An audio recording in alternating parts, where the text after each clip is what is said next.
Oke, bismillahirrahmanirrahim. Assalamualaikum warahmatullahi wabarakatuh.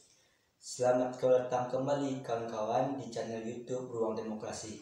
Nah, pada kesempatan kali ini kita akan membahas tema jalan tengah terhadap perbudakan teknologi yang akan disampaikan oleh Kanda Febri Panda. Kepada Kanda dipersilakan.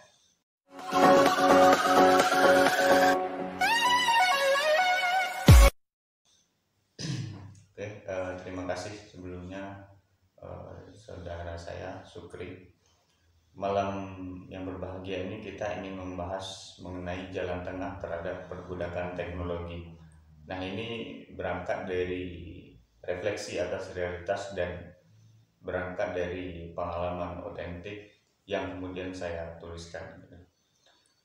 Nah, sebelum kita memasuki apa sih jalan tengah terhadap perbudakan teknologi dan bagaimana teknologi itu dikatakan memperbudak gitu, kita definisikan dulu apa itu teknologi. Nah, secara etimologis teknologi itu kan berasal dari kata tekne. Jadi sebenarnya sebelum abad ke-20 itu teknologi itu diperuntukkan untuk seni terapan. Nah, pada kemudian memasuki revolusi industri kedua, barulah teknologi ini mendapatkan pengertian dari berbagai ilmuwan yang sebenarnya dalam kosakata bahasa Inggris mengenai teknologi itu tidak memiliki arti yang cukup luas. Cuman dalam bahasa Jerman nanti Thorsten Veblen yang mulai merujuk kata teknologi menjadi sesuatu yang lebih luas gitu. Nah, apa itu tekne tadi? Tekne itu adalah sebuah metode rasional yang digunakan untuk menciptakan sesuatu, termasuk ada keterampilan di dalamnya. Nah, biasanya pengertian yang cukup dirujuk itu adalah pengertian dari seorang sosiolog Amerika bernama Rick Bain. Nah, dari Institut Teknologi Massachusetts yang didirikan sekitar abad ke-19. Nah, apa definisi dari Rick Bain? Bahwa teknologi itu meliputi pakaian, barang, atau objek benda, dan kemudian pengkomunikasi, dan ada juga yang mendefinisikan bahwa hal yang diliputi itu baik material dan non material gitu. Yang non material tentu adalah keterampilan seorang dalam menghasilkan sesuatu atau menghasilkan barang, memproduksi. Nah, itu pengertian dari teknologi terlebih dahulu. Nah, kita dewasa ini memasuki era disrupsi teknologi yang disebut oleh Neil Postman sebagai era teknopolik, di mana kehidupan kita sebagai manusia itu tidak terlepas dari peranan teknologi.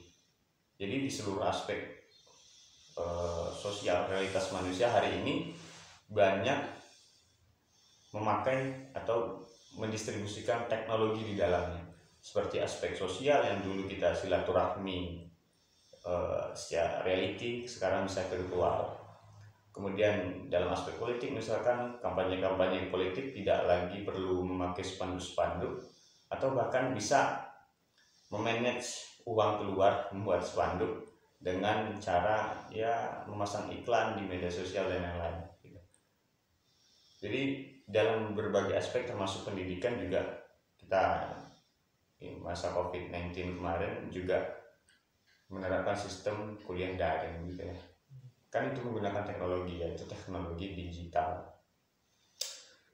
Nah, era disrupsi ini sebuah era di mana teknologi itu tercerabut dari akarnya yang awalnya digunakan untuk kemanusiaan, tapi hari ini manusia untuk teknologi. Maksudnya gimana? Maksudnya adalah bahwa kemudian teknologi ini tidak lagi dipertujukan untuk kemanusiaan, tapi manusia itu tidak terlepas dari sekedar statistik yang mengikuti algoritma komputer. Jadi manusia hanya kalkulasi matematis gitu. Dan itulah yang menyebabkan Erich Fromm menulis buku Revolusi Harapan judulnya. Di dalam buku Revolusi Harapan, Erich Fromm di awal bukunya itu menyatakan bahwa di tengah-tengah kita ini sebenarnya ada hantu. Dan hantu itu bukan lagi fasisme atau komunisme. Hantu itu adalah teknologi itu sendiri, di mana manusia dimesinkan secara total. Proses kehidupan manusia tidak terlepas dari proses produksi dan konsumsi, sehingga Jean Baudrillard menyatakan bahwa era postmodern itu adalah era di mana aktivitas konsumsi itu lebih masif ketimbang aktivitas produksi. Jadi kehidupan manusia akhirnya hanya sebatas produksi konsumsi gitu ya. Memang tak dapat dipungkiri kalau sebenarnya ketika teknologi itu dikuasai oleh satu negara, mereka bisa menjadi negara adikuasa, negara adidaya seperti Amerika. Tapi yang perlu kita catat adalah bagaimana kemudian teknologi ini ternyata juga menyisakan berbagai problem, terutama problem sosial.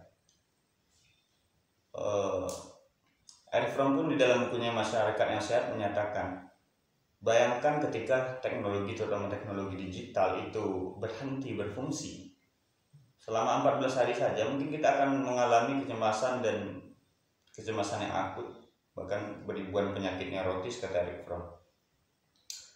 Yang mana itu menunjukkan bahwa kita sangat ketergantungan oleh teknologi. Jadi bagi Erich Fromm bahwa teknologi itu adalah sebuah instrumen yang memperlicin jalan manusia menuju keketiaan. Jadi kita tidak bisa terlepas, ibaratnya kita diginikan ya gitu. Nah, sementara dalam hal lain, Mumford misalkan di dalam bukunya ia menyatakan sebuah istilah yaitu mega machine atau mesin raksasa. Kita juga terancam punah sebenarnya oleh senjata nuklir, atau bahkan kita juga terancam kecemasan batin. Anda bisa membayangkan hari ini bagaimana di dunia digital itu berbagai problem muncul dari sana. Tidak. Apa problemnya? Misalkan munculnya orang-orang yang ditangkap karena undang-undang ITE gitu ya. Berdasarkan undang-undang itu karena dia mungkin memburukkan atau menjelekkan nama orang atau nama lembaga, akhirnya ditangkap. Atau banyaknya muncul informasi hoax, atau banyak komen-komen netizen yang kemudian menyebabkan ya mereka berantem, bahkan ada juga yang bunuh-bunuhan gitu, atau gara-gara berantem di media sosial akhirnya ajak ketemu kemudian berantem gitu. Karena apa? Karena batasannya itu tidak ada, orang menggunakannya secara bebas dan terbuka, sehingga ya potensi-potensi untuk chaos itu kerap muncul, atau potensinya untuk muncul itu besar. Sorry saya agak batuk ya. Nah, kemudian dari berbagai problem tersebut, apa sih solusi atau jalan tengah terhadap perbudakan teknologi ini yang telah memesinkan manusia secara total?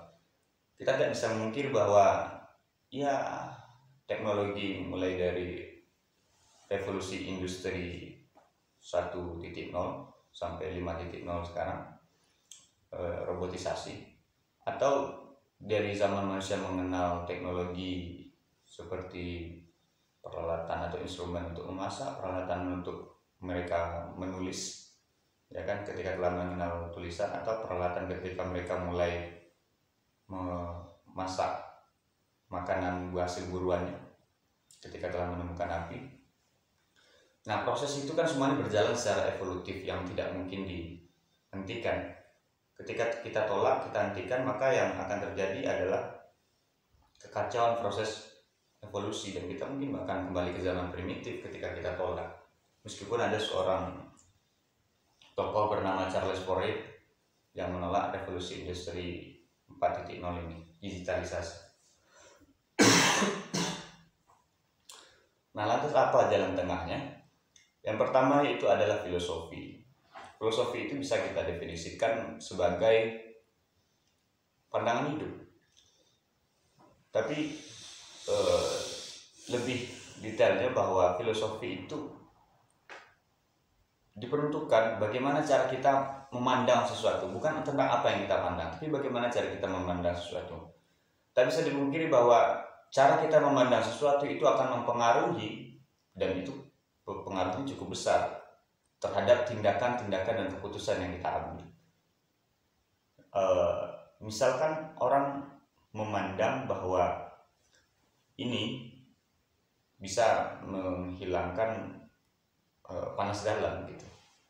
Itu cara pandang mereka. Akhirnya keputusan mereka ambil, mereka beli dari sigar ketika mereka panas dalam gitu. Ya, itu ditentukan oleh cara pandang. Atau ada yang segar beli adem sari dan lain-lainnya. Itu ditentukan kan oleh cara pandang. Cara pandang kemudian nanti jadi kebiasaan. Nah, kenapa filosofi sebagai jalan tengahnya? Di dalam filosofi itu setidaknya ada 3 hal yang menjadi catatan saya, yaitu pertama, prinsipnya adalah radikal. Jadi kita melihat sesuatu itu sampai ke akar persoalan. Sering kita salah dalam konklusi, menyimpulkan sesuatu karena apa? Karena kita tidak memahami persoalan itu sampai ke akarnya, sampai ke titik persoalannya itu di mana sebenarnya, gitu. Substansi permasalahannya itu di mana. Sehingga ya hal ini menyebabkan kita mengalami disinterpretasi terhadap sesuatu. Jadi ketika kita bisa radikal, misalkan memandang sesuatu di dunia, terutama media digital, dalam menerima informasi pun kita akan bisa tahu tentang kebenarannya secara mendalam, atau sebuah kemungkinan yang cukup kuat, karena informasi-informasi hoax itu bisa kita lacak di mana titik lemahnya gitu. Yang kalau kita tahu sampai ke akar suatu persoalan. Yang kedua itu ada sistematis. Coba ketika kita menerima suatu informasi itu kita verifikasi terlebih dahulu validitasnya. Jangan langsung tiba pada konklusi. Kesalahan yang sering terjadi itu ya kita selalu sampai kepada konklusi. Ada orang yang komentar sinis misalkan kepada kita anggap mereka sebagai lawan kita. Padahal Anda perlu bertanya terlebih dahulu, apa persoalannya? Atau di tataran ontologi atau di tataran epistemologi kita bertanya bagaimana komentar itu mungkin bisa muncul. Mungkin karena caption atau karena foto atau karena lain hal gitu. Kemudian aksiologi, apa manfaatnya kita ngerespon atau tidak ngerespon, sehingga hal ini bisa menghantarkan kita sebenarnya pada kebijaksanaan dalam menyikapi suatu persoalan. Ya, akhirnya potensi chaos pun dapat diminimalisir dengan cara-cara yang tersistematis gitu. Kemudian yang ketiga itu ada komprehensif. Nah, komprehensif ini yang kita melihat sesuatu itu secara utuh dan secara menyeluruh. Karena kita hanya dapat informasi separuh. Kan di media sosial itu banyak tuh yang dipotong-potong, video, tulisan, dan lain-lain. Terpotong-potong sehingga informasi yang kita dapatkan itu tidaklah utuh, tidak sempurna.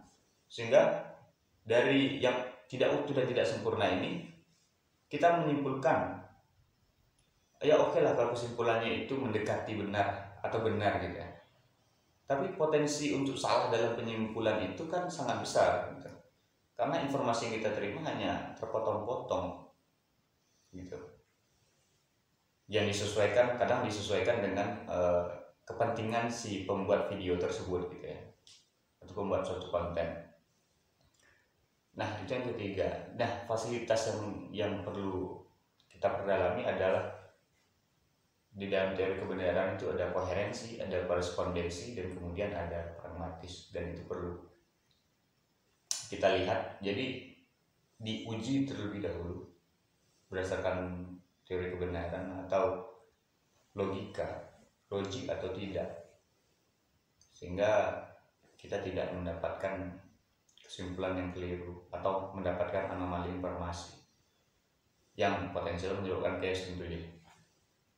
Dan yang kemudian yang kedua itu adalah literasi, kecerdasan literasi. Jadi kecerdasan buatan ini ya tandingan adalah kecerdasan literasi untuk diri manusia itu sendiri gitu ya, yang telah dimesinkan secara total, yang kita telah ketergantungan menjadikan teknologi sebagai kebutuhan kita. Makanya dalam istilah Martin Heidegger itu ada yang disebut sebagai faktisitas, ketika sebuah keadaan itu menyebabkan kita terlempar menjadi diri kita sendiri.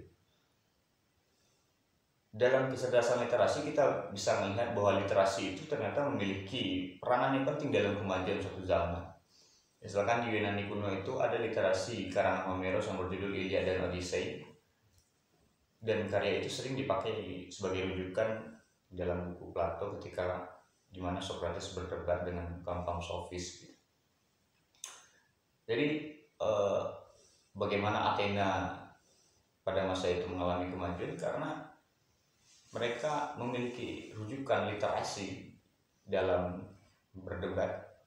Socrates kan, terutama misalkan teman-teman baca dalam Republik Plato, itu kan banyak referensi di dalamnya yang mereka ambil, salah satunya Iliad dan Odyssey tadi, yang itu dijadikan sebagai rujukan. Jadi kemampuan mereka, keterlatihan mereka dalam berdebat itu dipacu oleh literasi. Atau kita ambil contoh misalkan dalam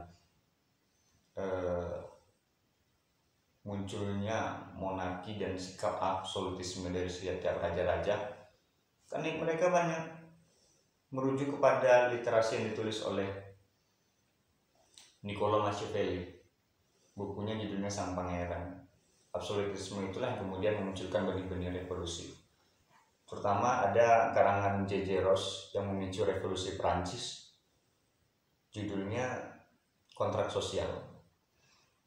Nah, terus-terusan revolusi Prancis pun tidak terlepas dari literasi gitu ya. Atau revolusi Rusia kita lihat. Di dalam revolusi Rusia kan kita tahu bahwa Vladimir Lenin itu banyak terpengaruh oleh karya-karya Karl Marx, terutama tentang konsepsinya mengenai perjuangan kelas gitu.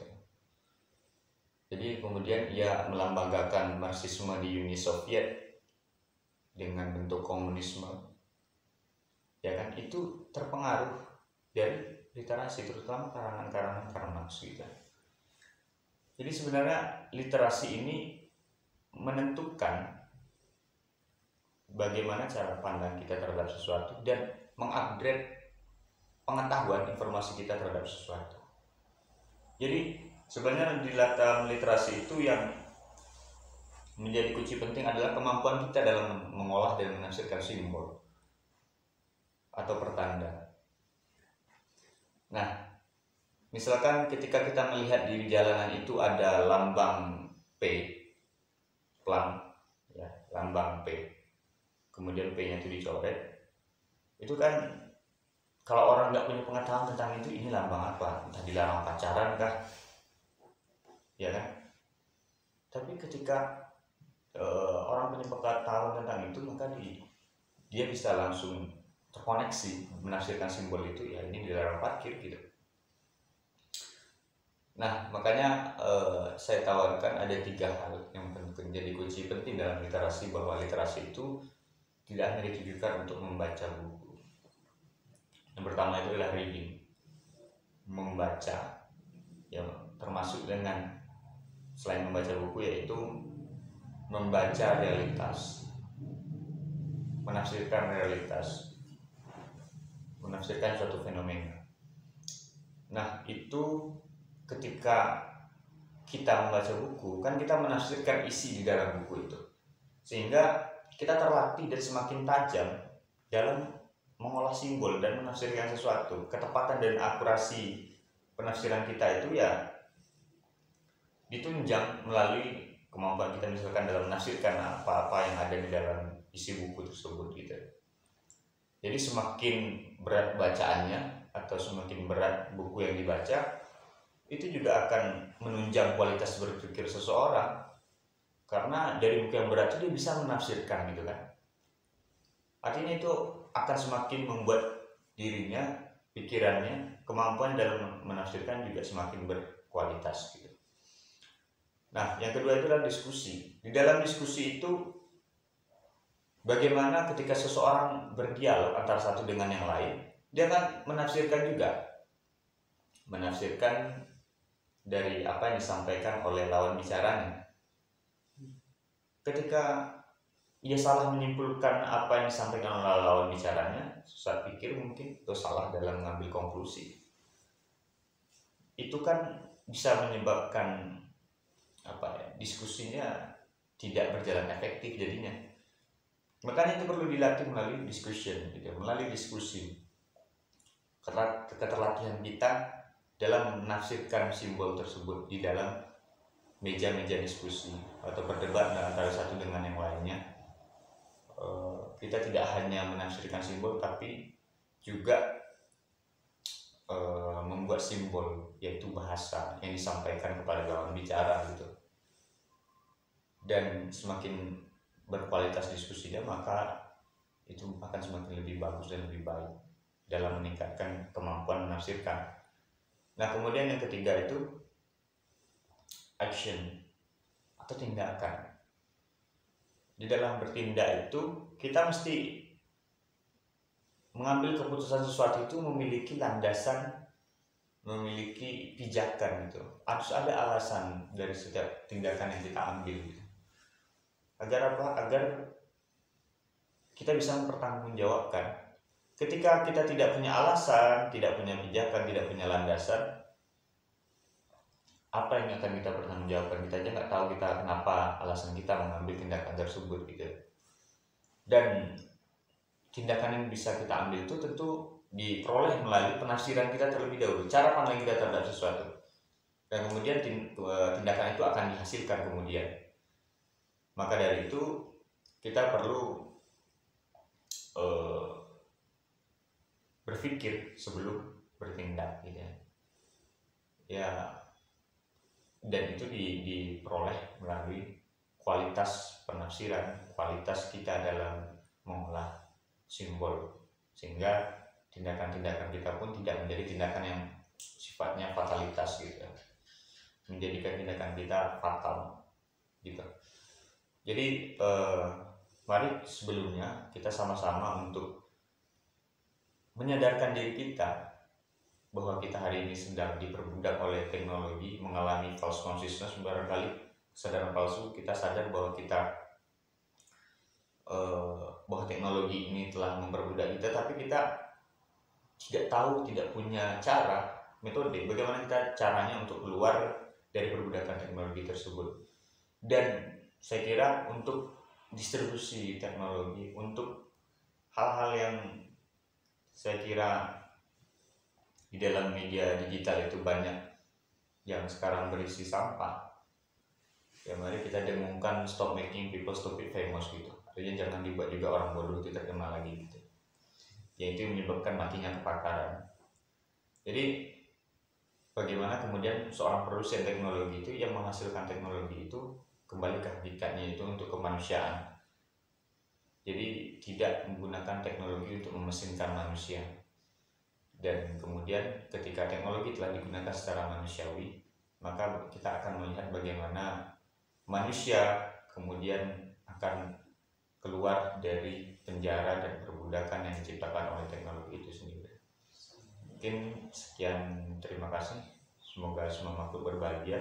Kalau ada komentar, pandangan lain silahkan, karena kita terbuka terhadap segala pemikiran dan kita terbuka terhadap segala kritik dan saran. Saya kembalikan pada moderator.